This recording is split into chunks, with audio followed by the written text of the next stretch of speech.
Eran las 9:47 de la noche cuando escuché las palabras que no se me van a olvidar mientras viva. La mesa larga estaba servida con platos llenos y velas encendidas, y yo todavía tenía en la boca el sabor del caldo que Valeria había cocinado especialmente para esa noche.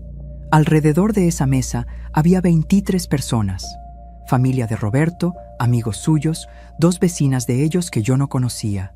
Y fue en ese momento, cuando Roberto se puso de pie con la copa en la mano y una sonrisa que yo no supe leer a tiempo, que todo cambió.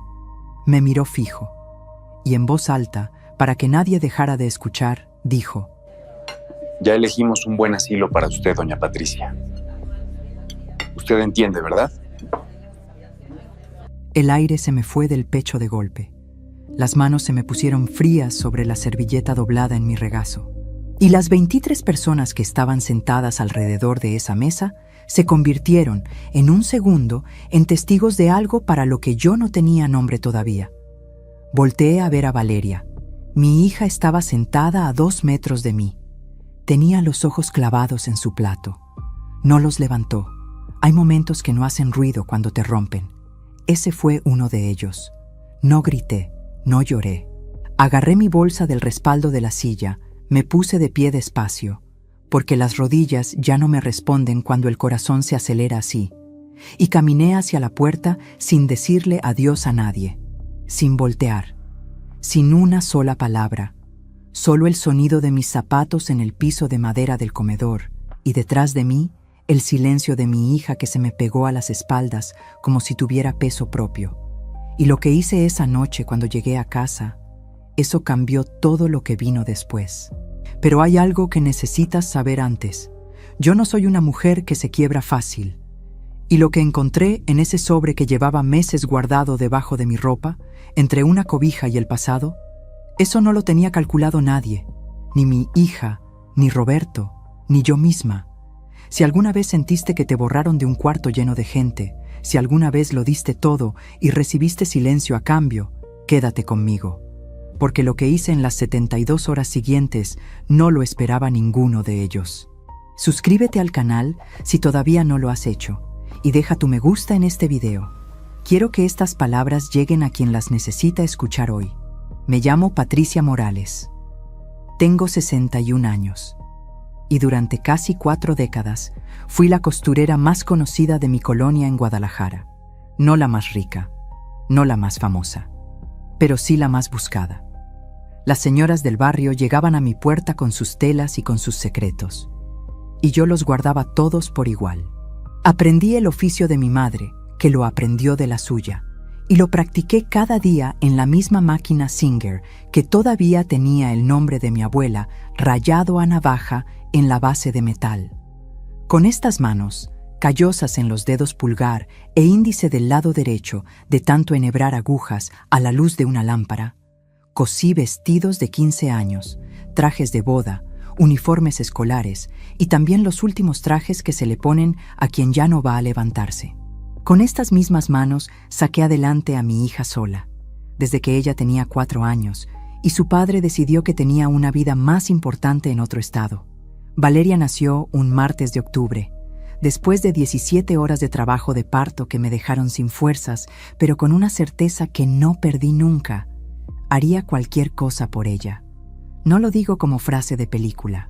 Lo digo porque lo demostré durante décadas, costura por costura, desvelo por desvelo, y al final lo demostré de la manera que más me costó en la vida. Cuando ella tenía 9 años y yo no tenía a nadie que me ayudara, los días comenzaban a las 4:30 de la mañana. Me levantaba en la oscuridad completa, preparaba su lonche, la despertaba con cuidado para que no llegara de mal humor a la escuela, la vestía, le trenzaba el cabello, la llevaba caminando 6 cuadras hasta la puerta del salón. De regreso me sentaba frente a la Singer sin desayunar y cosía hasta que los ojos ya no me daban. A veces apagaba la máquina a las 11 de la noche, a veces a las 12. Hubo semanas enteras que dormí 4 horas porque había pedidos urgentes de última hora y la luz del negocio de enfrente era lo único que me iluminaba cuando el foco del taller se fundía y no tenía dinero para comprarlo. No me quejo. Nunca me quejé en voz alta. Eso también fue un error mío, Ya me lo sé de memoria. La casa de la calle Morelos la conseguí a los 23 años con un crédito que tardé 12 años en pagar. Era pequeña, 2 cuartos, cocina, baño y un patio con un limonero que planté el primer día que llegamos, un sábado de marzo con olor a tierra mojada. Con los años le fui añadiendo cosas. Un cuarto más cuando Valeria creció y necesitó su espacio. Una sala pequeña con 2 sillones que escogimos juntas en el mercado de pulgas. Un domingo que llovió todo el día y que las dos recordamos siempre como uno de los mejores de nuestra vida. 38 años dentro de esas paredes. 38 años de cumpleaños con pastel de 3 leches, de noches de fiebre con trapos fríos en la frente, de navidades con buñuelos y chocolate caliente, de tardes largas de domingo en que Valeria se sentaba a mi lado mientras yo cosía y me contaba todo lo que le había pasado en la semana. Valeria conoció a Roberto cuando tenía 34 años. La primera vez que lo trajo a la casa, yo le di la mano y algo se me quedó inmóvil adentro que no supe nombrar. No fue miedo exactamente. Fue más bien una pregunta pequeña que se instaló en el estómago y no se fue. ¿Por qué la mira como si fuera algo que acaba de adquirir? Pero callé. Porque uno aprende a callar cuando la hija llega con una sonrisa que no había visto antes. Se casaron al año siguiente. Yo cosí el vestido, 17 metros de encaje importado, 72 horas de trabajo, sin cobrarle ni un centavo. Ella entró a la iglesia de Santa Ana como la mujer más hermosa del mundo, y yo la vi desde el primer banco sin poder hablar, pensando que había hecho bien en callarme lo que sentí cuando le di la mano a Roberto por primera vez. Los primeros años de su matrimonio fueron tranquilos, o eso pareció, pero había señales. Las vi y las ignoré, que es exactamente lo mismo que no haberlas visto. Un domingo, Roberto llegó a la comida media hora tarde sin avisar, y Valeria lo justificó antes de que nadie preguntara. Eso no me pareció grave en ese momento. Después lo recordé muchas veces. En la Navidad de hace 4 años, Roberto hizo un comentario sobre mi vestido mientras todos estaban en la mesa, que si ya era muy viejo, que ya era hora de que alguien me regalara algo nuevo, y se rió. Los demás también se rieron. Valeria también. Yo sonreí porque no supe qué otra cosa hacer con mi cara en ese momento. Cuando Valeria enfermó, Roberto mostró lo que siempre fue. Los primeros meses después del diagnóstico se veía preocupado, presente, atento. Pero cuando los médicos dijeron cuánto costaría el tratamiento completo y que el seguro no lo cubría, vi en los ojos de Roberto el cálculo. La suma. La pregunta silenciosa de quién iba a pagar esto. Fui yo la que llamé al notario. Fui yo la que firmé los papeles. Fui yo la que entregué las llaves de la calle Morelos un jueves por la mañana, con una sonrisa que me costó todo lo que me quedaba. El dinero llegó a la cuenta de Valeria ese mismo día. Al día siguiente empezó el tratamiento. Meses después, los médicos dijeron que había respondido mejor de lo que esperaban. Roberto nunca me dio las gracias. Valeria sí, una vez, con un mensaje de texto que guardé en el teléfono mucho tiempo. 6 meses después del alta, me llamó para invitarme a cenar. Yo me arreglé con cuidado. Me puse el vestido azul marino que yo misma había cosido para las ocasiones especiales, el que tiene el cuello con pequeñas perlas bordadas que me llevó 2 noches terminar. Me peiné. Me puse los aretes de plata que me regaló mi madre antes de morir. Llegué con una gelatina de cajeta que sé que a Valeria le gusta desde niña. Toqué el timbre con la gelatina en una mano y la bolsa en la otra, y cuando ella abrió la puerta y me dio un abrazo, pensé que todo había valido la pena. La casa, la firma, las llaves entregadas. Pensé que sí, que vale la pena. No sabía que estaba entrando a la última cena de mi vida como la Patricia que era antes de esa noche. Ya sabes lo que pasó. Ya escuchaste las palabras de Roberto con la copa en la mano. Ya sabes que Valeria no levantó los ojos del plato. Lo que no sabes todavía es lo que había adentro de ese sobre. Lo que no sabes es a quién llamé a las 6:23 de la mañana del día siguiente. Y lo que no sabes es qué fue exactamente lo que Valeria encontró en su correo 72 horas después de esa cena, que la hizo llamarme llorando como cuando era niña y se caía de la bicicleta y solo quería escuchar mi voz. Esa noche llegué al cuartito de Consuelo a las 11:14. Todavía llevaba puesto el vestido azul marino. Me senté en la orilla de la cama sin quitarme los zapatos. La luz del cuarto era amarilla y débil y hacía que todo se viera más cansado de lo que era. Estuve así, quieta, varios minutos, sin llorar, sin hablar, solo sintiendo en el cuerpo el peso de lo que acababa de pasar. Luego me levanté, fui al armario, metí la mano entre la cobija doblada y la caja de fotos que llevaba meses sin abrir. Saqué el sobre. Tenía mis iniciales escritas a mano en la esquina superior izquierda, con la letra de alguien que me quiso de verdad. PM. Lo sostuve un momento, y lo abrí. Lo que había adentro no era lo que yo creía que encontraría. Era algo más antiguo, mucho más importante. Y cuando terminé de leer, hice algo que nadie que me conoce habría esperado que hiciera esa noche. Lo hice despacio, con la cabeza clara, sin dudar. Y cuando apagué la luz y me acosté en la oscuridad con el vestido azul todavía puesto y los zapatos en el piso, supe con una certeza que no había sentido en años que algo había terminado. Pero lo que ya estaba comenzando, eso todavía no lo sospechaba nadie. Lo que me tocó cargar después de esa noche en el cuarto de Consuelo no fue el cansancio del cuerpo. El cuerpo uno lo acostumbra a casi todo si lo entrena desde joven. Lo que me pesó de una manera que no sé explicarle a quien no lo ha vivido fue la memoria. Porque cuando estás sola en un cuarto ajeno con un sobre en las manos y el silencio de tu hija todavía sonando adentro, la cabeza empieza a hacer lo único que sabe hacer bien de madrugada: recordar. Y yo esa noche recordé todo, desde el principio, desde mucho antes de Roberto, desde mucho antes incluso de que Valeria supiera decir mi nombre. La traje al mundo con 17 horas de trabajo de parto en el Hospital Civil, un martes de octubre que amaneció lluvioso y frío. Las paredes del pasillo eran de ese verde institucional que no abriga a nadie, y el olor a desinfectante se mezclaba con algo más viejo, más difícil de nombrar. No había nadie en la sala de espera esperando por mí. El padre de Valeria llevaba 3 semanas sin dar señales. No había nadie en la sala de espera esperando por mí. El padre de Valeria no fue al hospital. Había prometido que estaría, y yo esperé hasta el último momento creyéndole, que era la clase de error que una comete cuando todavía no ha aprendido a leer bien a las personas. Yo lo supe en el momento en que firmé los papeles de ingreso y el empleado me preguntó el nombre del padre y tuve que escribirlo sola, sin que nadie me lo confirmara. Y me fui con mi dolor a la sala donde me tocó esperar durante horas con otras mujeres que sí tenían a alguien de su lado.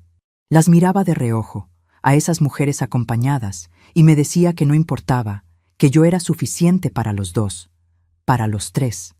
Cuando me pusieron a Valeria sobre el pecho por primera vez, ella no lloró de inmediato. Se quedó quieta un segundo, como evaluando, como midiendo si valía la pena quedarse, y después sí lloró, fuerte, con una fuerza que no se esperaba de algo tan pequeño. Era tan chiquita y tan real. Yo también lloré, no de dolor ya, de algo que no tiene nombre, pero que cualquier madre que esté escuchando esto reconoce de inmediato. Esa noche, sola en la cama del hospital con ella dormida junto a mí en la cunita de plástico, le hice una promesa en voz muy baja.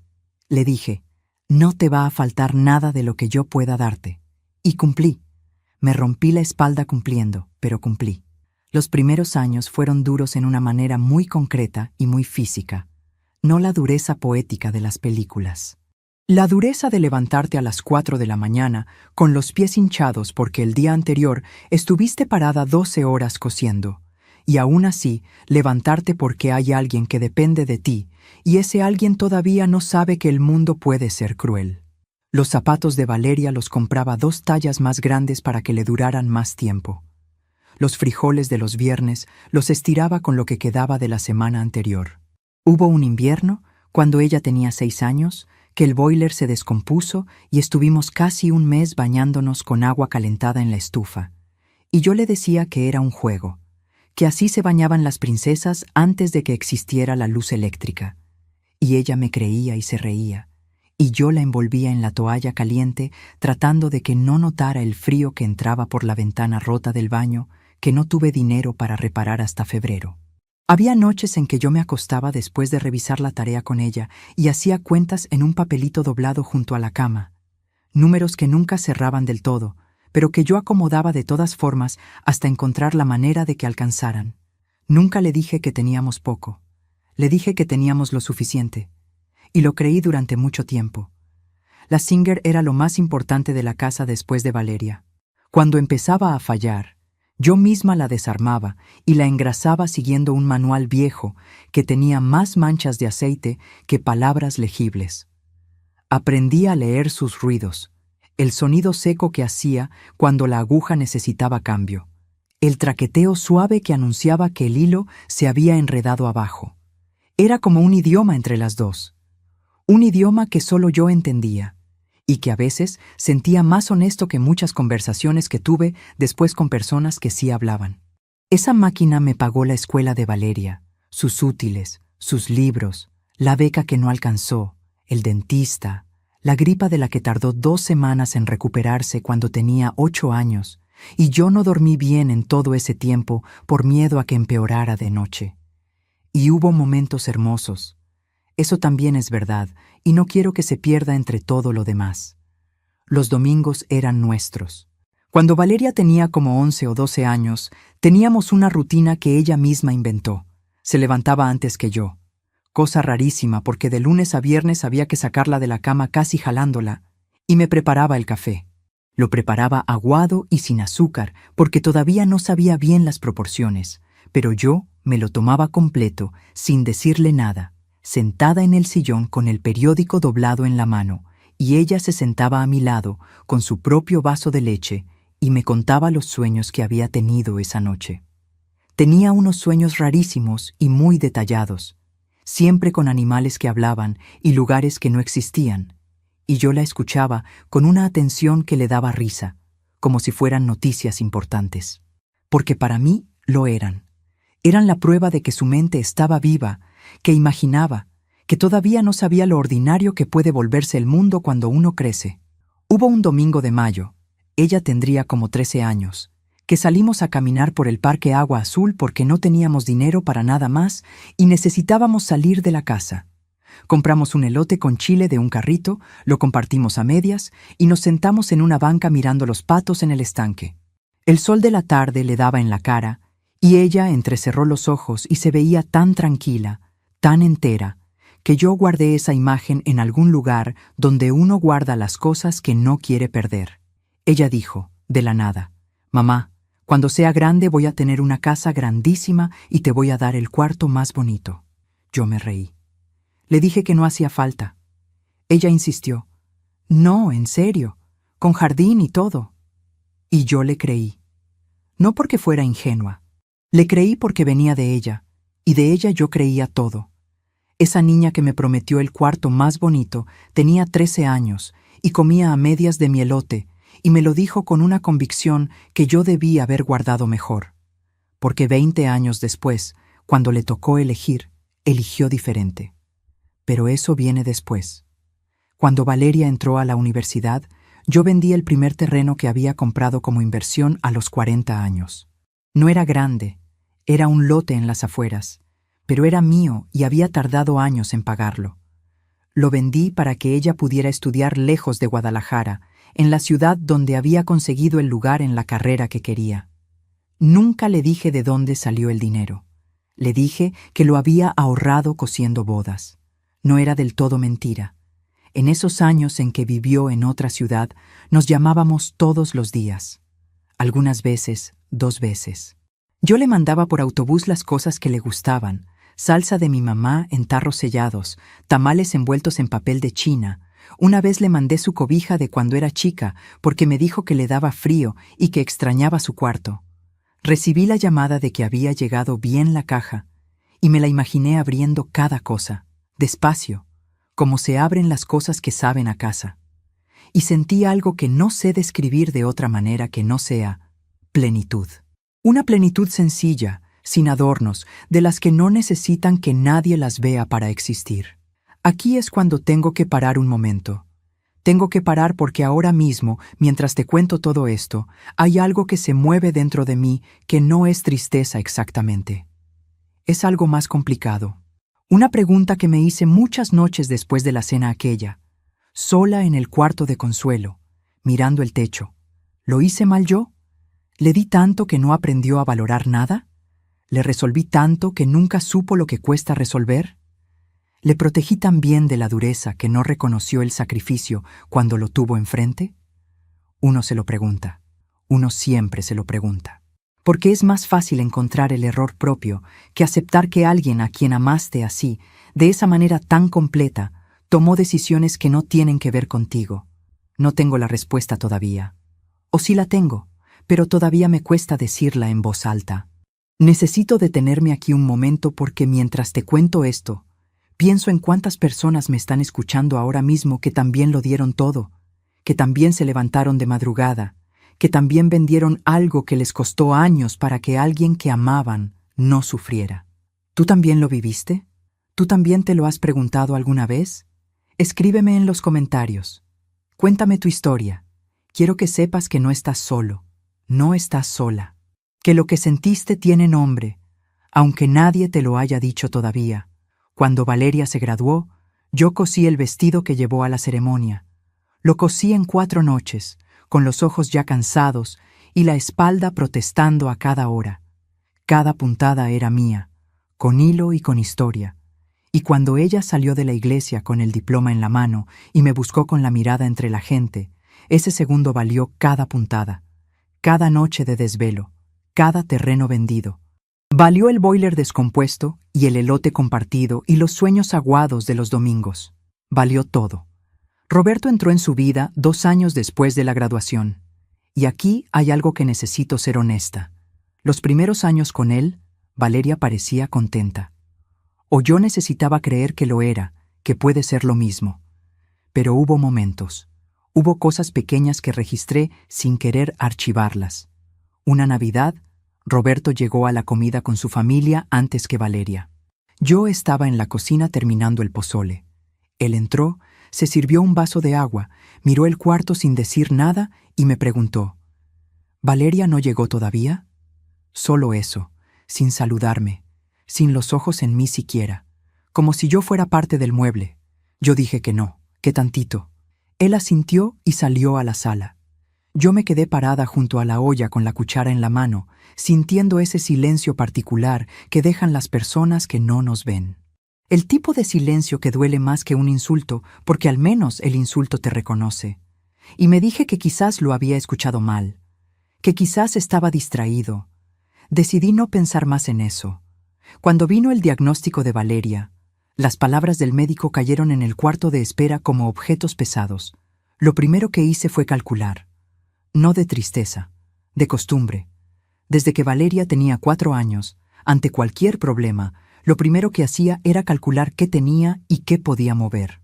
El terreno ya no existía. Los ahorros de la Singer alcanzaban para 3 meses de renta, no más. Y la casa de la calle Morelos, 38 años, el limonero en el patio, la sala de los 2 sillones, el cuarto de Valeria con la ventana que da al jardín del vecino. La vendí. Firmé sin temblar. Entregué las llaves un jueves por la mañana, con el sol todavía bajo y la calle vacía, y el portón se cerró detrás de mí como se cierran los capítulos que uno no elige terminar. Y esa tarde me fui a vivir al cuarto pequeño que Consuelo me prestó en su casa, con mi máquina Singer doblada en cajas y el sobre guardado entre la cobija, y sin decirle a nadie lo que me había costado realmente. Nunca lo dije. Nunca busqué que me lo reconocieran. Fue un error. Porque cuando uno calla su sacrificio, los demás aprenden que no costó nada. Roberto nunca me preguntó a dónde me había ido a vivir. Valeria sí, una sola vez, por mensaje. Yo le respondí que estaba bien, que no se preocupara. Y ella no preguntó más. Y yo no agregué más. Y ese espacio entre una respuesta y una pregunta que no llegó fue donde empezó a crecer algo que ninguna de las dos supo detener a tiempo. Un espacio pequeño al principio, como una grieta en el muro que nadie repara porque parece que no es para tanto, hasta que un día te das cuenta de que ya no hay muro. Aunque yo todavía no lo sabía esa noche, cuando abrí el sobre con las manos frías y leí lo que decía adentro, algo en mí ya había tomado una decisión. Todavía no sabía qué forma iba a tener. Todavía no tenía nombre, ni plan, ni fecha, pero estaba ahí, quieta y firme en algún lugar donde uno guarda las cosas que no puede seguir ignorando, como agua que se acumula detrás de una presa vieja, sin hacer ruido, sin anunciarse, pero sin parar. Una decisión que, 72 horas después, lo cambiaría todo. Déjame contarte lo que pasó dentro de mí esa noche en el cuarto de Consuelo, porque hay cosas que uno vive en el cuerpo antes de entenderlas en la cabeza. Y esa noche, todo lo que yo era se acomodó de una manera distinta, como cuando rompes un hueso y te lo sueldan y queda igual pero ya no queda igual. Estuve sentada en la orilla de la cama mucho tiempo, con el vestido azul marino y los zapatos todavía puestos, mirando la pared de enfrente sin ver nada. La pared tenía un cuadrito con una oración al Sagrado Corazón, enmarcada en madera café, y debajo un gancho con el rosario de Consuelo, verde y con la cruz pequeña de latón. El cuarto olía a lavanda vieja y a madera húmeda, ese olor de las casas que llevan años siendo habitadas por la misma persona. Eso fue lo último que vieron mis ojos antes de que todo lo de la cena me volviera de golpe, ordenado y claro, como si mi cabeza hubiera tardado 2 horas en procesar lo que en el comedor de Valeria solo duró 30 segundos. Roberto se había puesto de pie con la copa en la mano. Yo lo vi levantarse y pensé, en ese primer segundo inocente, que iba a proponer un brindis, que iba a dar las gracias por algo, que quizás iba a decir algo sobre la casa que yo había vendido, sobre los meses de tratamiento, sobre lo que había hecho su suegra sin que nadie se lo pidiera. Eso pensé. Eso esperé. Recuerdo que hasta me acomodé un poco en la silla, como quien se prepara para recibir algo que merece. Y entonces abrió la boca. Las palabras no me llegaron de inmediato. Primero llegó el tono. Ese tono seguro, casi aburrido, de quien anuncia algo que ya fue decidido hace tiempo y que ahora solo está comunicando por formalidad. Ese tono que a mí me lo habían usado pocas veces en la vida, pero que cuando te lo usan, el cuerpo lo reconoce antes que la mente. Es el tono de quien nunca consideró que pudiera haber respuesta. Ya elegimos un buen asilo para usted, doña Patricia. Y luego esa última parte que fue la más calculada, la más fría, la que dolió con una precisión que todavía me asombra. Usted entiende, ¿verdad? No fue una pregunta, fue una instrucción, un permiso que se pide después de haber tomado ya la decisión, solo para que el otro no pueda decir que no se le consultó. Fue una salida de emergencia construida solo para él, no para mí. Usted entiende, ¿verdad? Como diciéndome, haga el favor de entender, porque si no entiende, el problema es suyo. Como si la comprensión fuera una obligación mía, y la decisión solo fuera de él. Y las 23 personas a mi alrededor, algunas mirando sus platos, algunas mirándome a mí con esa expresión que no es compasión, sino incomodidad. La cara de quien quiere que la situación se resuelva rápido para poder seguir comiendo. Un joven que yo nunca había visto, sentado al fondo, que giró la cara hacia la ventana como si el jardín de afuera le hubiera dado de pronto un interés enorme. 2 señoras que yo no conocía, con las copas a medio camino entre la mesa y la boca, congeladas, y Valeria con los ojos abajo, con las manos sobre la mesa, una encima de la otra, quietas, sin moverse, sin levantar la vista, sin abrir la boca, la misma mujer que de niña me prometió el cuarto más bonito, la misma que me buscó con la mirada entre la gente el día de su graduación, la misma que me mandaba decir que llegó bien la caja. Eso fue lo que me quebró, no las palabras de Roberto. Las palabras de Roberto me lastimaron, sí, con esa clase de daño que tarda en mostrar toda su extensión. Pero lo que me partió por dentro, limpio y sin ruido, fue el silencio de mi hija. Ese silencio que duró todo el tiempo que yo estaba ahí parada, recibiendo, y que no terminó cuando yo me levanté, ni cuando tomé mi bolsa, ni cuando caminé hacia la puerta, ni cuando la abrí, ni cuando la cerré detrás de mí. En todo ese tiempo, Valeria no dijo una sola palabra. Caminé a la parada del camión con la cabeza baja y una sola cosa repitiéndose dentro de mí, no como filosofía, sino como un hecho concreto y frío. Yo vendí mi casa para que ella viviera, y ella se quedó sentada. Eso no era una acusación, era solamente lo que había pasado, un hecho. Y los hechos no necesitan que uno los adorne ni los justifique, solo existen. El camión tardó 19 minutos, los conté. Conté también los faroles que pasaban por la ventana y las calles que reconocía y las que ya no recordaba bien. A veces uno ocupa la mente con cosas pequeñas para que las cosas grandes no la desborden de golpe. De regreso en el cuarto de Consuelo, con el rosario verde de latón en la pared y el vestido que me había costado 2 noches coser, saqué el sobre de entre la cobija. Lo había guardado ahí hace 8 meses, el día que me vine a vivir con Consuelo después de entregar las llaves de la calle Morelos. Lo encontré en el fondo de la caja de las cosas de mi mamá, que yo había guardado sin abrir durante años, porque siempre se me hacía que abrirla era terminar de despedirme de ella. El sobre tenía mis iniciales escritas con su letra, PM, y debajo decía, para Patricia, cuando más lo necesites, no antes. La letra era la misma de toda su vida, firme y ligeramente inclinada, como si escribir fuera un asunto serio que merecía postura. 8 meses lo tuve guardado, 8 meses respetando esa instrucción sin saber bien por qué, solo porque era letra de mi mamá y a mi mamá no se le desobedecía, ni viva ni muerta. Esa noche lo abrí. Adentro había 2 cosas. La primera era una carta escrita a mano, 4 páginas con la letra apretada y pequeña que mi mamá tenía cuando quería decir mucho en poco papel. La segunda era un documento doblado en 3 partes, con sello notarial, que yo nunca había visto antes. Lo puse aparte con cuidado, como se pone aparte lo que todavía no se entiende, pero que ya se siente importante. Empecé por la carta. No voy a repetirla completa porque hay palabras de una madre que son solo para su hija y esas se quedan adentro. Pero sí te digo lo que decía en la última página, porque eso es lo que necesitas saber para entender lo que vino después.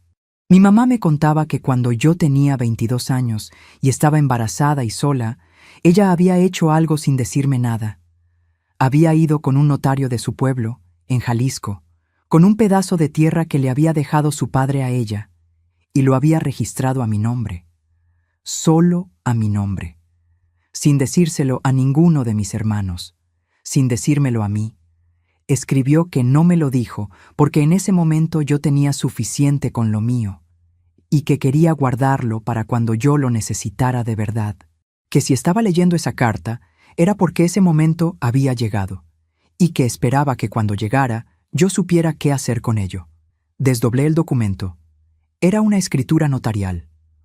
Un terreno de 4.200 metros cuadrados en el municipio de Tepatitlán, registrado a nombre de Patricia Morales Ibarra, sin gravámenes, sin deudas, sin copropietarios. Fecha de registro, hacía 27 años. 27 años ese papel había estado esperando, doblado en 3 partes, dentro de un sobre con mis iniciales. Me quedé leyendo el documento 3 veces, 4, revisando que el nombre fuera el mío, que la firma del notario fuera real, que los datos coincidieran, todo coincidía. Leí mi propio nombre tantas veces que por un momento dejó de parecerme mío, y luego volvió a serlo, más mío que nunca. Y entonces recordé algo que había visto en las noticias locales 2 años atrás, algo que en ese momento no me había importado demasiado, que en Tepatitlán y sus alrededores estaban comprando terrenos para un desarrollo industrial nuevo, y que los precios de la tierra en esa zona habían subido a un ritmo que nadie esperaba. Me levanté. Fui a la mesita de noche donde Consuelo tenía el teléfono cargando. Le pedí prestado el teléfono porque el mío se había quedado sin batería en el camión. Busqué en internet el valor aproximado de terrenos en esa zona. Tardé 20 minutos leyendo, comparando, verificando municipios, comparando tamaños. Busqué 3 fuentes distintas para asegurarme de que no estaba malentendiendo los números. Los números seguían siendo los mismos. Cuando apagué la pantalla del teléfono de Consuelo, eran las 2:41 de la madrugada. El terreno de mi mamá, ese que yo no sabía que existía, valía en ese momento más de lo que Roberto ganaba en 3 años. Y era completamente mío, y no lo sabía nadie más. Antes de contarte lo que hice con eso, quiero pedirte algo muy simple. Suscríbete al canal y deja tu me gusta en este video. Son 2 segundos de tu parte y me ayudan a seguir trayéndote historias como esta. Gracias, de verdad. Me senté en la cama con las 2 hojas del documento sobre las rodillas y empecé a pensar. No con rabia. Eso me sorprendió de mí misma. No había rabia. Había algo mucho más ordenado que la rabia. Había claridad. La misma claridad que tenía a las 4 de la mañana cuando calculaba lo que alcanzaba y lo que no.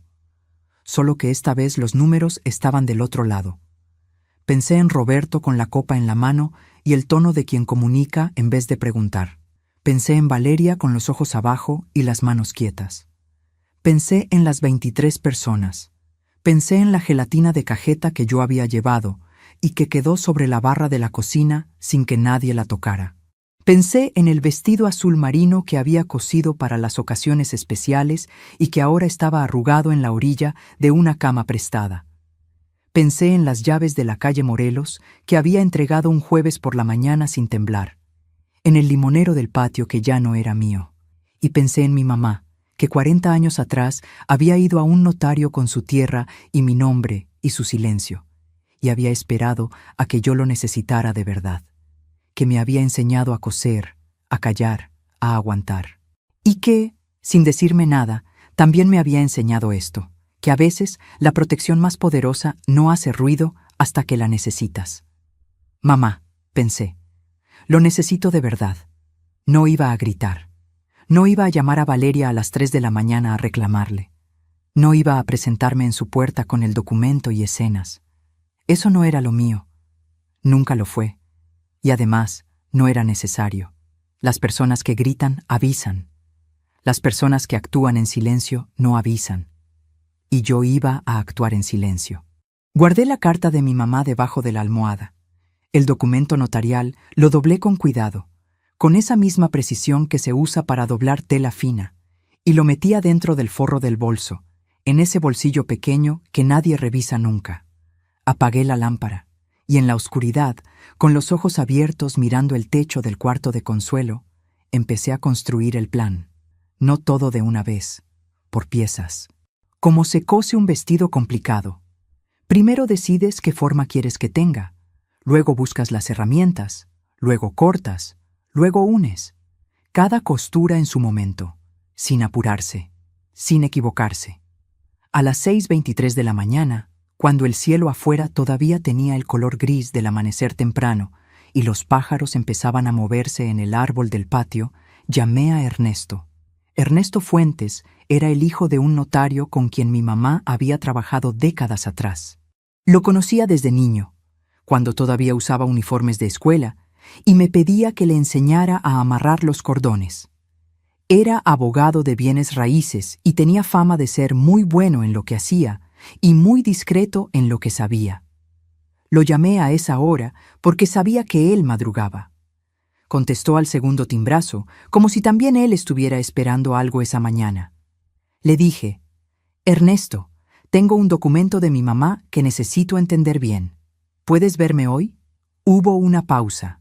Luego dijo, «Buenos días, Patricia. Dime a qué hora». Esa mañana, mientras me bañaba con el agua fría del boiler lento de Consuelo, tomé 3 decisiones que no le anuncié a nadie. La primera, no hablar con Valeria hasta que tuviera todo en orden. La segunda, no mostrar nada de lo que sentía si Roberto o alguien de su familia me buscaba.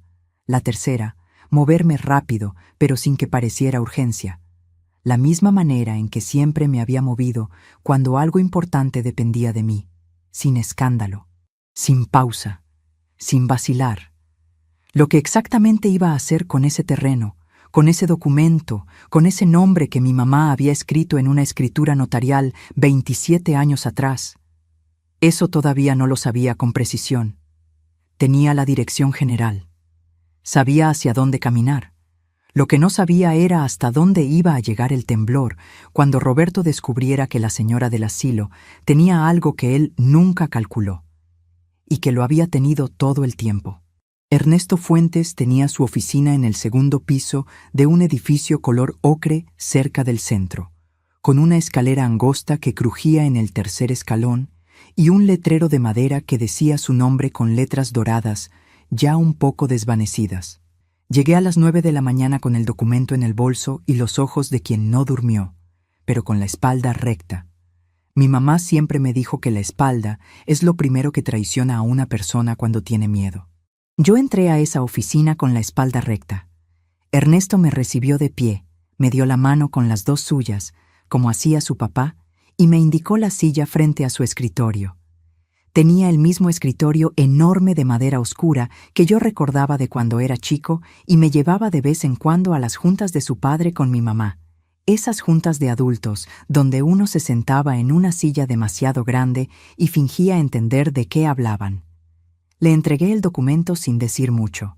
Él lo leyó despacio, sin prisa, con esa cara neutral que tienen los abogados cuando no quieren que el cliente vea lo que están pensando. Tardó varios minutos. Volteó el papel.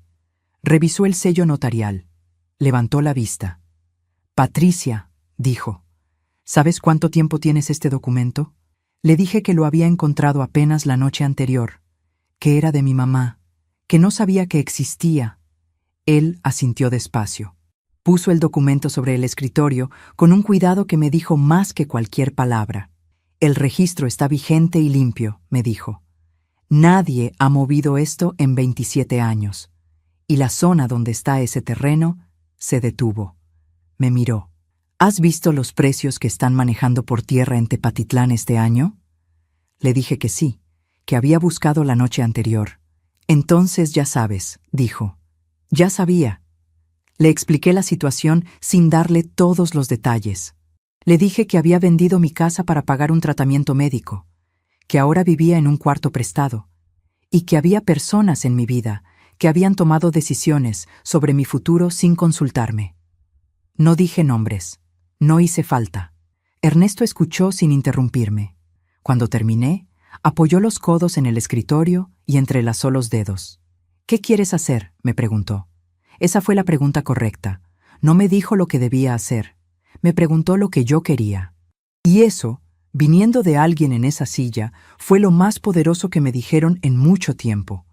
Le dije que quería entender todas mis opciones antes de mover cualquier cosa, que quería hacerlo bien y sin prisa aparente, que lo único que me importaba era que ningún movimiento fuera visible hasta que todo estuviera listo. Él sonrió apenas, una sonrisa pequeña y profesional. «De eso me encargo yo», dijo. Salí de su oficina a las 11 de la mañana con una lista de 3 cosas que debía conseguir en los días siguientes. Un valuador certificado para el terreno, una copia certificada del acta de defunción de mi mamá y mi identificación oficial con domicilio actualizado. Nada más por ahora, nada visible, nada urgente por fuera. Por dentro, todo. Los primeros días después de la cena, ni Valeria ni Roberto me buscaron. Eso lo registré sin sorpresa. Me dolió, claro, pero no me sorprendió. Las personas que creen que tienen el poder no buscan a quien creen que ya sometieron. ¿Para qué buscarla si ya está resuelta, si ya entendió, si el asilo ya está elegido? Esos primeros días los usé bien. Consuelo me acompañó a sacar la copia del acta de defunción de mi mamá al registro civil. Consuelo era mi amiga desde hacía 32 años, desde que éramos vecinas en la calle Morelos y compartíamos la misma pared medianera y a veces las mismas preocupaciones. Era una mujer pequeña y directa, con el cabello completamente blanco que ella usaba con una dignidad que yo admiraba, y con una manera de caminar que hacía pensar que iba siempre a algún lugar importante. Cuando le conté lo de la cena, solo lo de la cena, no lo del documento todavía, se quedó en silencio un momento largo. Luego dijo: «Qué bueno que te fuiste sin decir nada». Las palabras en ese momento solo le habrían dado munición. Eso me lo guardé. El valuador fue a Tepatitlán el jueves. Ernesto coordinó todo. Yo no tuve que ir. No tuve que firmar nada visible aún, solo esperar el informe. El informe llegó el viernes en la tarde. Cuando vi el número en el papel, me tuve que sentar. No voy a decir la cantidad exacta porque los números a veces distraen de lo importante. Lo que sí te digo es que era suficiente para comprar una casa nueva, arreglarla, amueblarla, y todavía quedarme con un capital que, bien administrado, me duraría muchos años. Era suficiente para no necesitar a nadie, para no depender de nadie, para no esperar que nadie eligiera por mí dónde iba a vivir el resto de mi vida. Era exactamente suficiente para ser libre. Esa noche llamé a Ernesto y le dije, adelante. Fue el día 11 después de la cena cuando Valeria me llamó por primera vez. No para preguntar cómo estaba, para decirme que Roberto quería hablar conmigo, que había sido un malentendido, que si podía ir a tomar el café el domingo. Me quedé un momento en silencio escuchando su voz, buscando en ella algo que me dijera que de verdad lo sentía. Solo escuché tensión. La clase de tensión de quien llama porque alguien más le pidió que llamara. Le dije que el domingo no podía, que tenía compromisos. Silencio del otro lado. ¿Compromisos?, dijo ella, como si la palabra le pareciera rara viniendo de mí, como si yo no tuviera derecho a tener compromisos. Le dije que sí, que la llamaría yo cuando pudiera. Y colgué. Me quedé con el teléfono en la mano, sentada en la orilla de la cama de Consuelo, y sentí algo que tardé un momento en identificar porque hacía mucho que no lo sentía. Control. No de ella, de mí misma. Había colgado sin explicarme, sin disculparme, sin apaciguar. Había colgado y el mundo no se había terminado. Roberto llamó 2 días después directamente a mi número. Lo dejé sonar. Me quedé mirando la pantalla con su nombre y no contesté. Él no dejó mensaje. Eso me dijo todo lo que necesitaba saber. Los que llaman con conciencia tranquila dejan mensaje. Los que llaman con miedo cuelgan cuando no contestan. Los días siguientes estuvieron llenos de movimientos pequeños y silenciosos. Ernesto fue avanzando con los trámites. Yo fui con él 2 veces más a firmar documentos que eran pasos necesarios en el proceso, sin hacer nada definitivo todavía, solo preparando el terreno, literal y figurado. Empecé también a buscar casas, no para comprar todavía, solo para saber qué había, qué podía esperar, qué quería.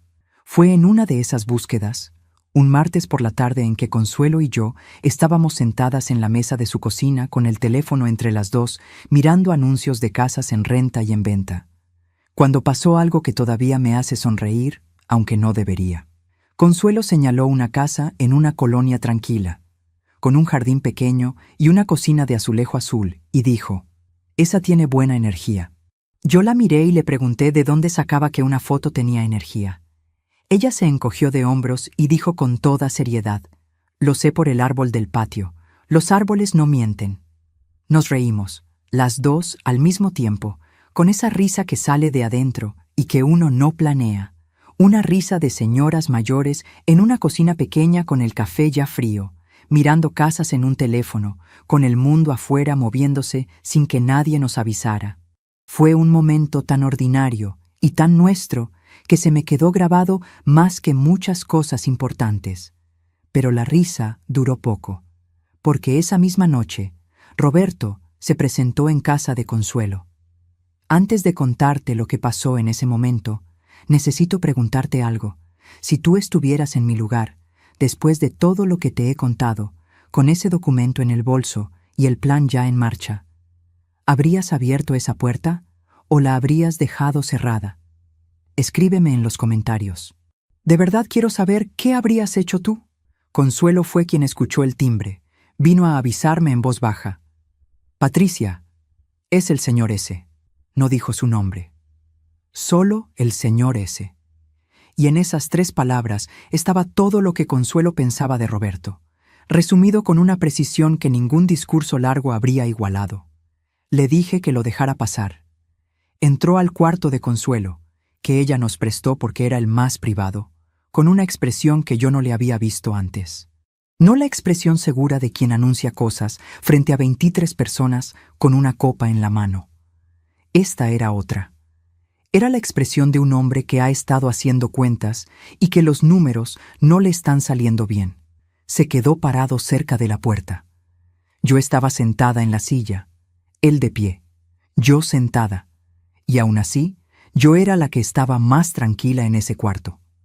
«Doña Patricia», empezó. Siempre me llamaba así cuando quería hacer las cosas correctamente. «Valeria está muy preocupada. Usted no contesta. No sabemos cómo está». Lo miré. Esperé. «Lo de la cena», dijo. Y aquí hizo algo que yo no esperaba. Titubeó. Roberto Garza, el hombre que hablaba con copa en mano frente a 23 personas, titubeó. Quizás no lo dije bien. No era la intención ofenderla. No era la intención ofenderla. Eso dijo. ¿Cuál era la intención?, pregunté. Se lo pregunté quieta, sin rabia en la voz. Solo la pregunta, limpia y directa, colgando en el aire entre los dos. Él no supo qué contestar. Abrió la boca, la cerró, buscó palabras que no tenía.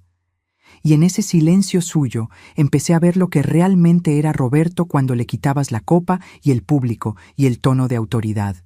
Un hombre que había calculado mal a quien tenía enfrente. «Valeria quiere hablar contigo», dijo finalmente. «Dice que la llames». «Yo la llamo cuando pueda», dije. «Patricia». Aquí me quitó el doña. Otro movimiento. «Hay cosas que debemos resolver, cuestiones prácticas.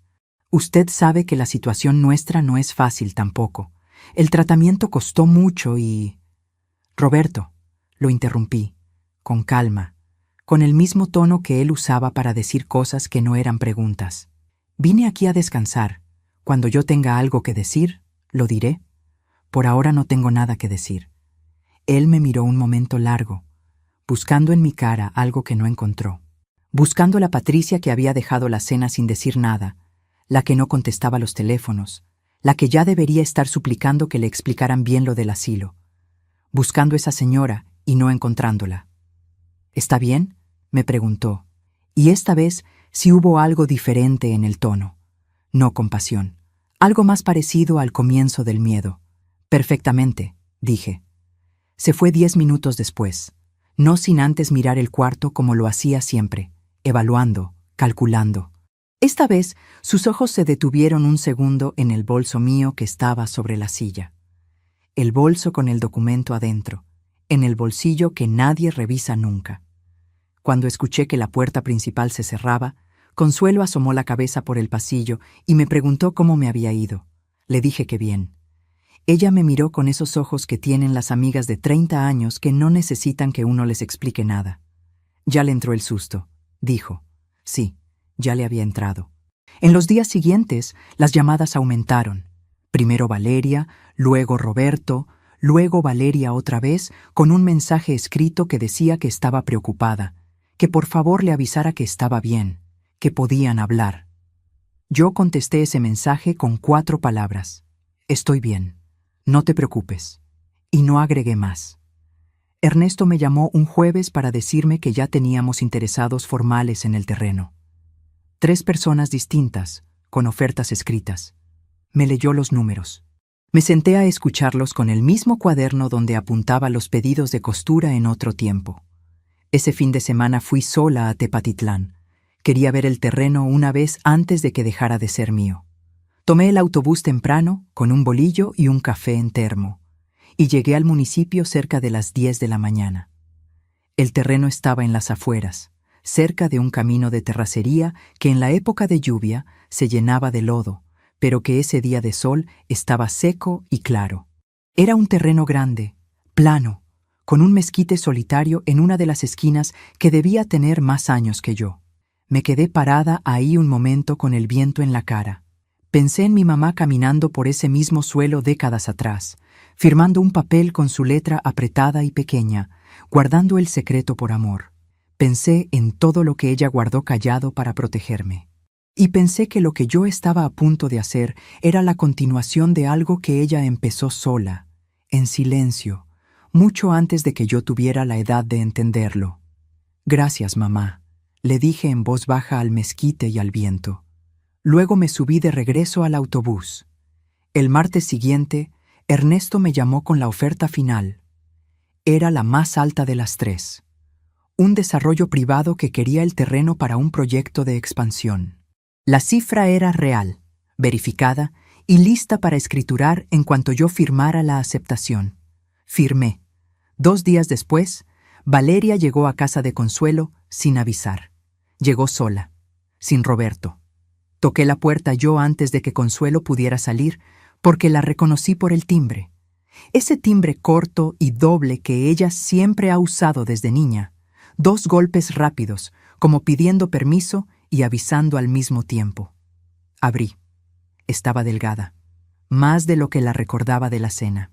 Tenía los ojos de alguien que no ha dormido bien y que ha estado pensando mucho. Traía el cabello recogido deprisa y un suéter que le quedaba grande, que reconocí como suyo, pero que le colgaba diferente ahora. Me miró. Y en sus ojos, antes de cualquier palabra, vi algo que llevaba semanas buscando ver y que en la cena no estaba. Vergüenza. No el tipo de vergüenza que viene del miedo a las consecuencias. La otra, la que viene de adentro. Mamá, dijo. Solo eso. Y en esa sola palabra estaba todo lo que no había dicho en la cena. Todo el silencio de 23 testigos, todo el peso de los ojos clavados en el plato. La dejé pasar. Nos sentamos en la cocina de Consuelo, que tuvo la delicadeza de ir a su cuarto y cerrar la puerta. Valeria puso las manos sobre la mesa, otra vez una sobre la otra, ese gesto suyo de cuando no sabe bien cómo empezar algo difícil. Roberto no sabe que vine, dijo. Lo imaginé. ¿Cómo estás?, me preguntó. Bien, dije. Y era verdad. Ella me miró como buscando si era verdad o era una respuesta de cortesía. Luego bajó los ojos. Lo de la cena no debió pasar así, dijo. Él no debió decirlo así. Yo no debí... Se detuvo. Yo no debí quedarme callada. Era la primera vez que lo decía en voz alta. Lo noté. Y ella notó que lo noté. Mamá, él dice que lo del asilo era una opción, que no era algo definitivo, que... Valeria. La interrumpí despacio. Yo no vine a hablar del asilo. Ella levantó la vista. ¿De qué quieres hablar?, preguntó. La miré un momento. Esta era mi hija, la misma que me pedía que le contara los sueños aunque fueran de animales que hablaban, la misma del elote compartido en el parque Agua Azul, la misma del vestido de encaje de 17 metros, la misma que había prometido el cuarto más bonito con jardín y todo, un domingo de lluvia con 13 años y la convicción entera del mundo. Todavía no, dije. Hay cosas que están en proceso. Cuando estén listas, te llamo. Y entonces hablamos de verdad. Ella me miró sin entender. Abrió la boca para preguntar qué cosas, qué proceso, pero algo en mi cara le dijo que esa pregunta no iba a tener respuesta esa tarde. Y Valeria, que me conoce desde antes de conocerse a sí misma, cerró la boca. Se quedó un rato más. Tomó el café que le serví. No hablamos de Roberto, no hablamos del asilo. Hablamos de poca cosa, del frío que había entrado esa semana, de que Consuelo tenía una maceta de romero que olía muy bien, de que el café de olla siempre sabe diferente cuando lo hace alguien más. Cuando se fue, me dio un abrazo en la puerta. Largo, con las 2 manos en mi espalda. Yo se lo devolví. Cerré la puerta. Me apoyé en ella un segundo con los ojos cerrados. Y lo que Roberto le dijo cuando ella llegó a su casa esa noche, cuando le contó que había ido a verme, cuando él escuchó que yo tenía cosas en proceso que no estaba dispuesta a explicar todavía. Eso fue lo último que esperaba escuchar. Lo que Roberto le dijo a Valeria esa noche, cuando ella llegó a casa y le contó que yo tenía cosas en proceso, fue esto. ¿Qué cosas? ¿Qué procesos? Ella no tiene nada. Vendió lo único que tenía para pagarnos el tratamiento. Pagarnos. Ese fue el verbo que usó. Pagarnos. Valeria me lo contó semanas después, cuando ya podíamos hablar de verdad. Me dijo que en ese momento, escuchando esa palabra, algo se le cayó adentro con un ruido que no era metáfora. Era literal. Algo que ella creía sólido y que en realidad nunca lo había sido. Pero yo no supe eso todavía esa noche. Esa noche solo supe que Roberto había llamado 4 veces a mi número entre las 8 y las 11 de la noche, sin dejar mensaje ninguna de las 4 veces. Lo supe porque Consuelo me prestó su teléfono para llamar a Ernesto, y cuando revisé el mío, vi las llamadas perdidas todas juntas, como golpes en una puerta que nadie abre. No los devolví. Ernesto me había dicho que el proceso de escrituración del terreno tardaría entre 8 y 12 días hábiles dependiendo del notario, que era un proceso limpio, sin complicaciones, porque el terreno no tenía ningún tipo de carga ni litigio, que lo único que yo debía hacer era tener paciencia y no moverme antes de tiempo. Tuve paciencia, no me moví antes de tiempo. Eso también fue nuevo en mí. En toda mi vida adulta, siempre había sido yo quien resolvía rápido, quien no esperaba, quien adelantaba los pasos para que los demás no sufrieran la espera. Esta vez no. Esta vez me senté y dejé que el tiempo hiciera su trabajo. Usé esos días para cosas que hacía mucho no me permitía. Un miércoles por la mañana, Consuelo me dijo que había un mercado de artesanías a unas cuadras que los miércoles tenía puestos nuevos. Fui con ella sin apuro, con el bolso cruzado y los zapatos cómodos y sin ningún encargo pendiente. Caminamos despacio entre los puestos.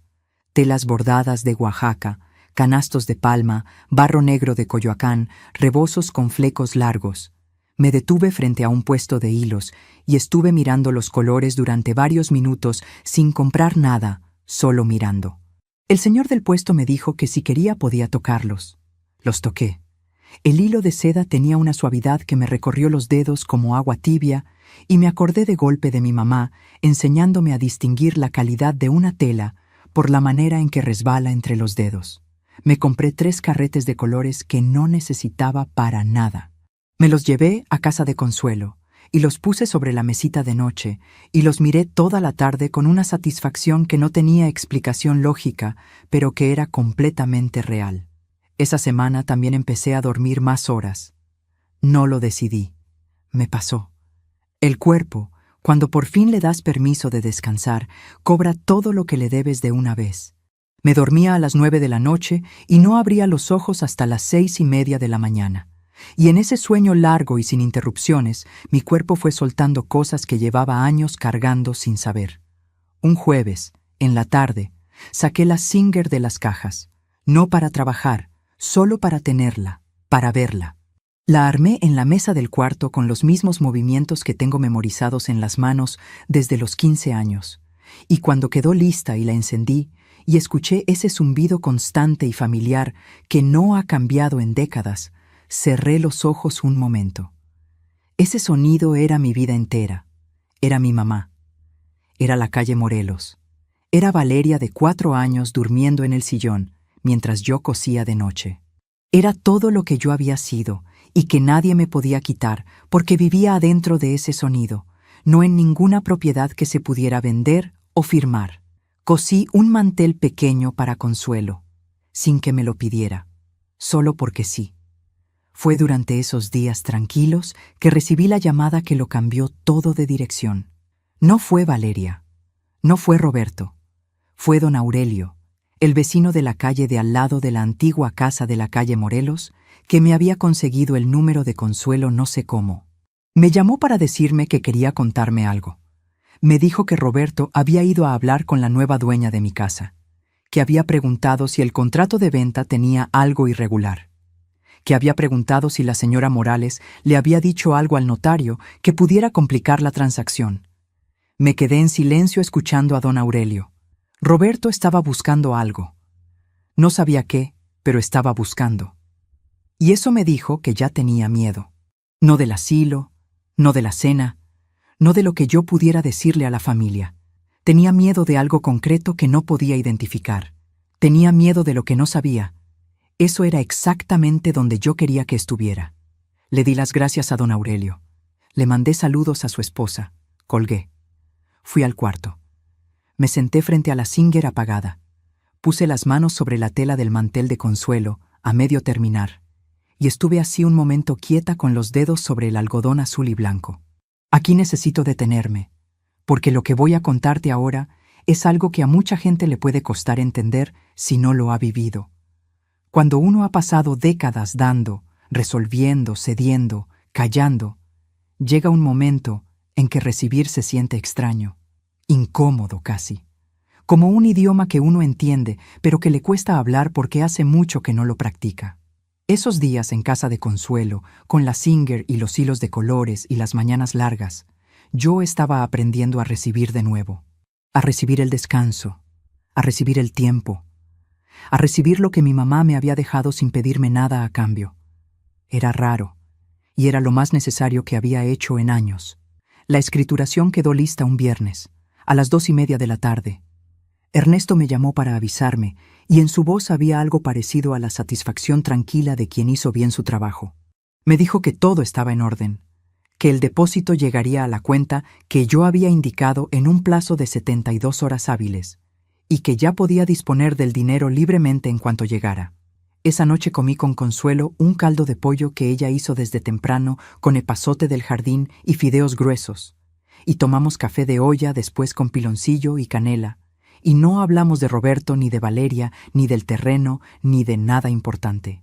Hablamos de la telenovela que Consuelo seguía y que yo no entendía porque le había perdido el hilo 3 años atrás, y de que el limonero que yo le había regalado cuando me fui de la calle Morelos estaba cargado ese año, y de que el frío de noviembre ya se sentía diferente ahora que las dos éramos mayores, y el cuerpo ya no lo procesaba igual. Fue una noche perfectamente ordinaria. 3 días después llegó el dinero a la cuenta. Ernesto me acompañó al banco. Salimos a las 10 de la mañana, entramos a la sucursal y el ejecutivo que nos atendió nos llevó a un cuarto pequeño con vidrio esmerilado donde hacen las operaciones grandes. Firmé 2 documentos. El ejecutivo me explicó las opciones de inversión disponibles. Lo escuché, tomé notas. Pregunté lo que no entendí sin pena de no entenderlo. Cuando salimos al mediodía, la cantidad en mi cuenta tenía una cantidad de dígitos que yo nunca había visto con mi nombre arriba. En la banqueta de afuera, Ernesto me dio la mano con las 2 suyas, como siempre. «Tu mamá eligió bien a quién dejárselo», me dijo. No pude contestar nada, solo asentí.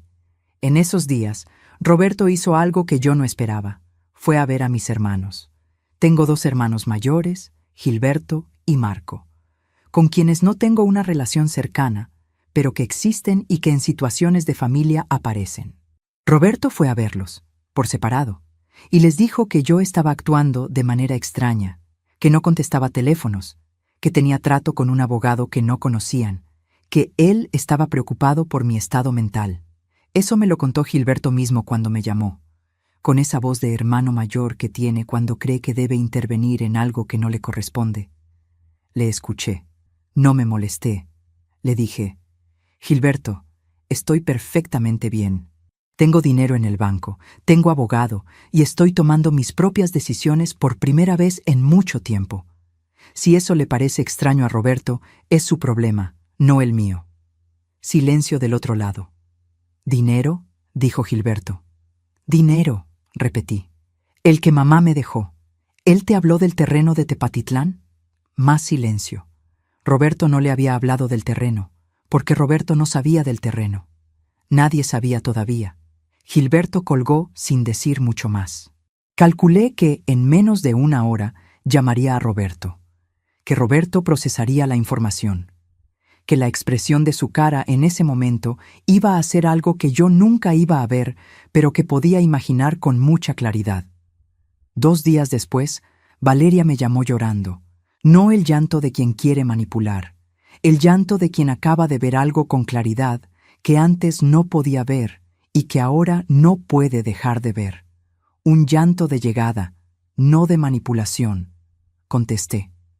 «Mamá», dijo, y después tardó varios segundos en poder seguir. «Roberto me dijo que tú tenías dinero, que vendiste un terreno, que no nos dijiste nada». «Así es», dije. «¿Por qué no nos dijiste?». Esa pregunta me la esperaba.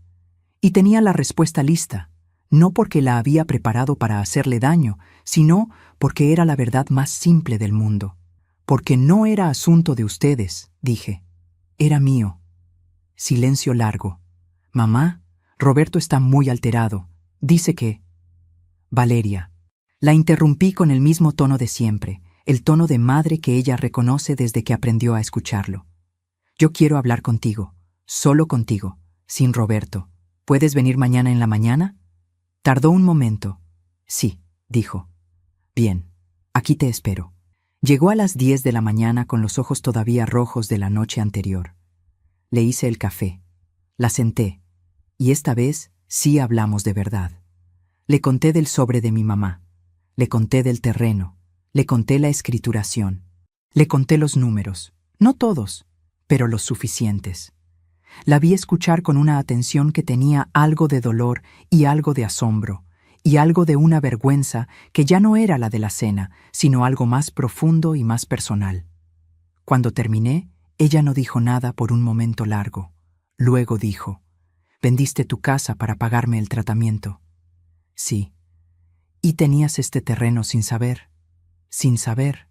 ¿Y nunca nos dijiste nada de nada?» «No». Ella puso las manos sobre la mesa. Las mismas manos. Una sobre la otra. Pero esta vez no eran las manos de alguien que evita. Eran las manos de alguien que carga. «Mamá», dijo, «lo que Roberto dijo en esa cena no lo debió decir. Y yo no debí quedarme callada. Y lo sé. Y no tengo manera de deshacerlo». La miré.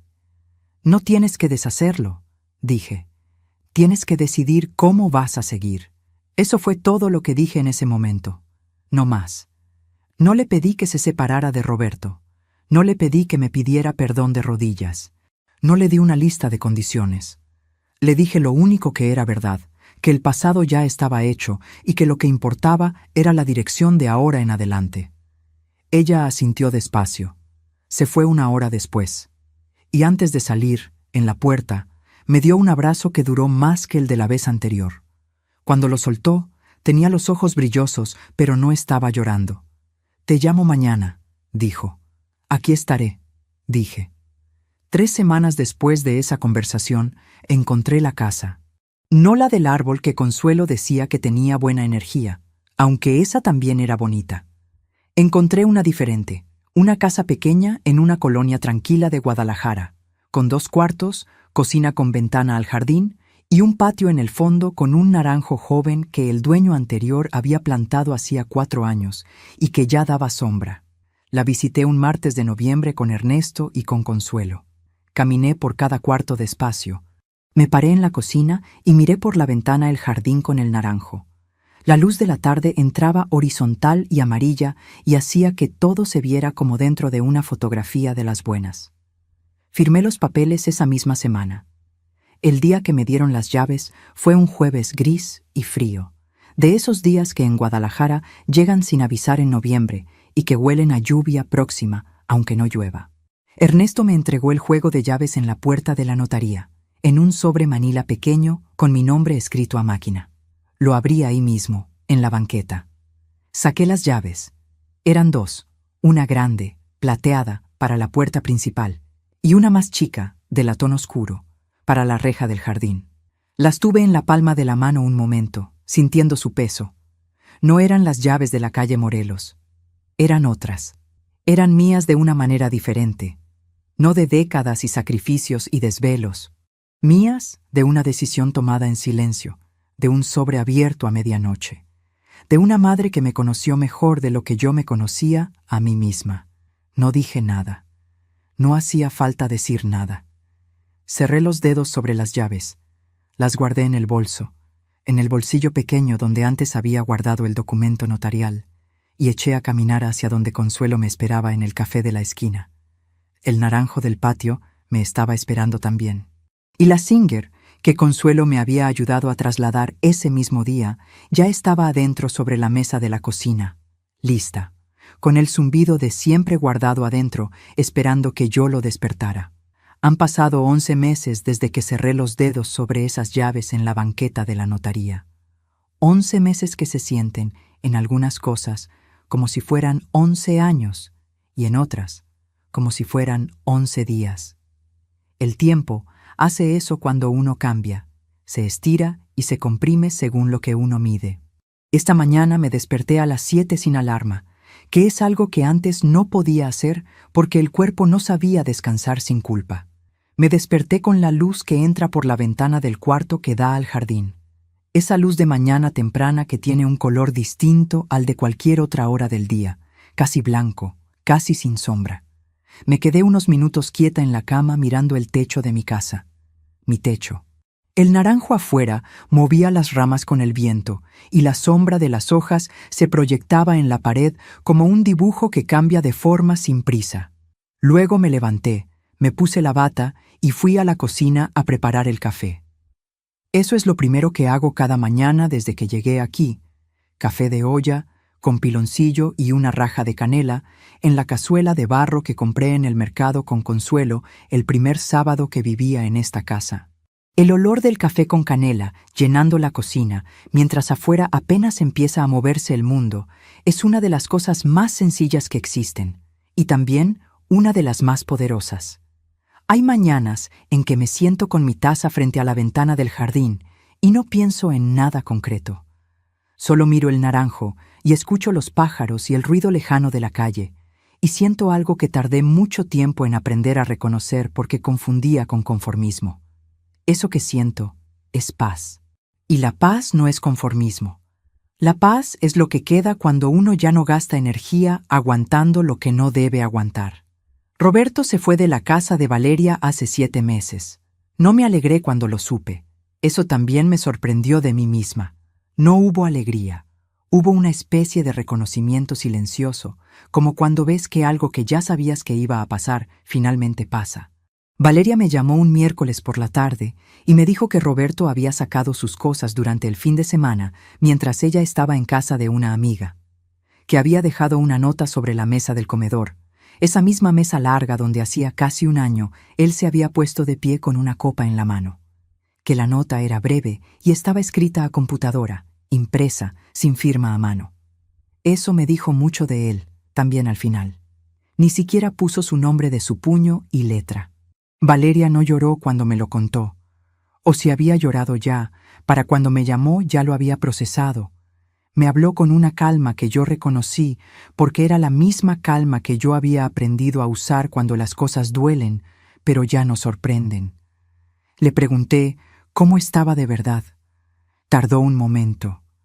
Asustada, dijo, pero también aliviada, y eso me da miedo, que me sienta aliviada. Le dije que el alivio no era traición, que el alivio era el cuerpo diciéndole la verdad que la cabeza tardó más tiempo en aceptar. Ella no dijo nada por un momento.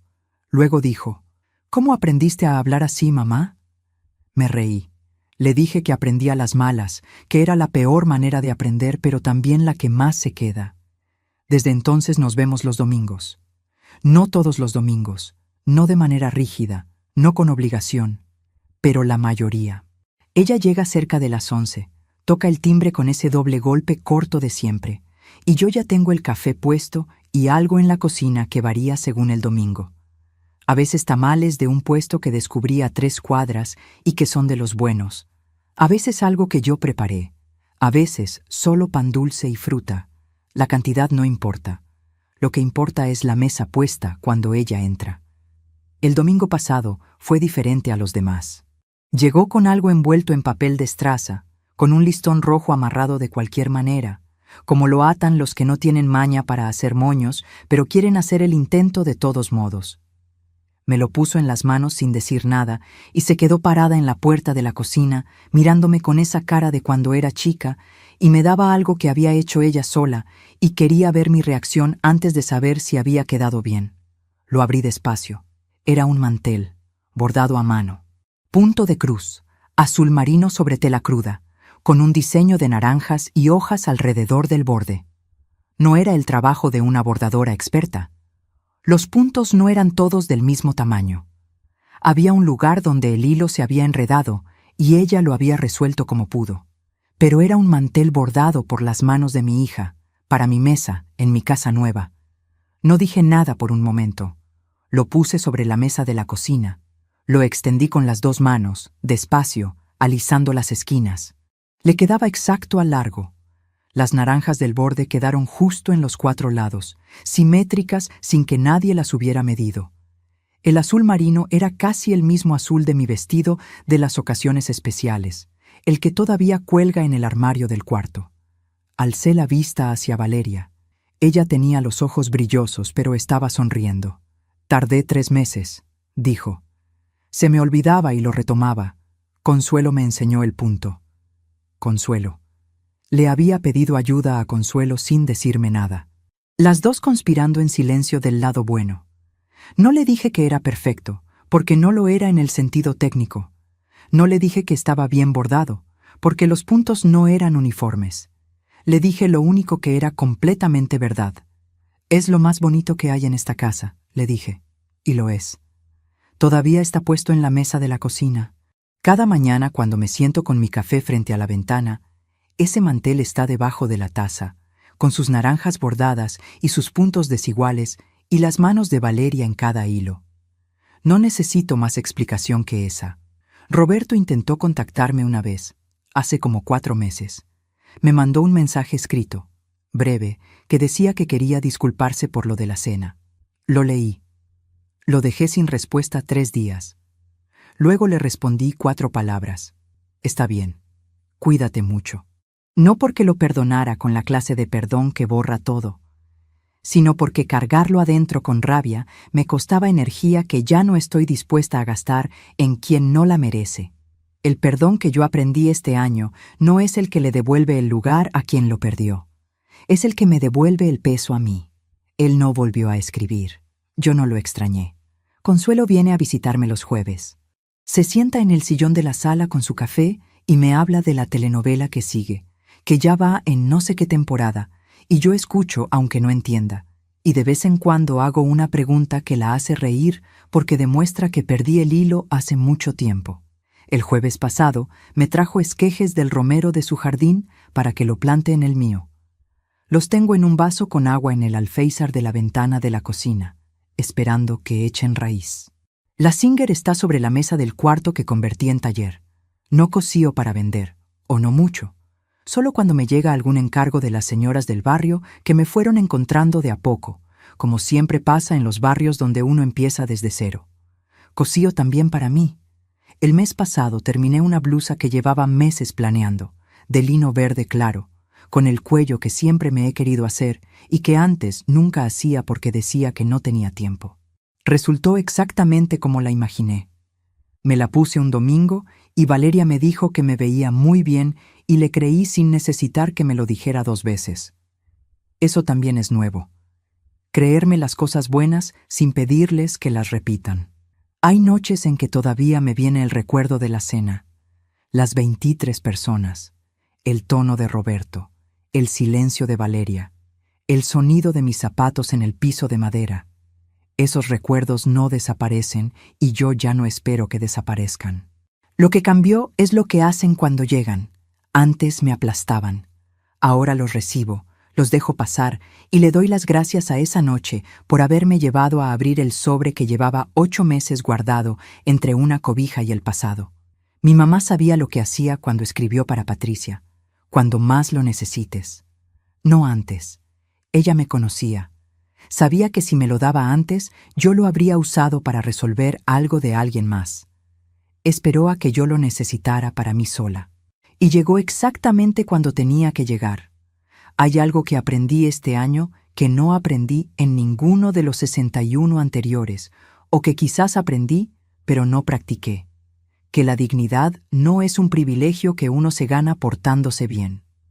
Es un derecho que uno tiene desde que nace y que nadie puede tomarse si uno no se lo deja quitar.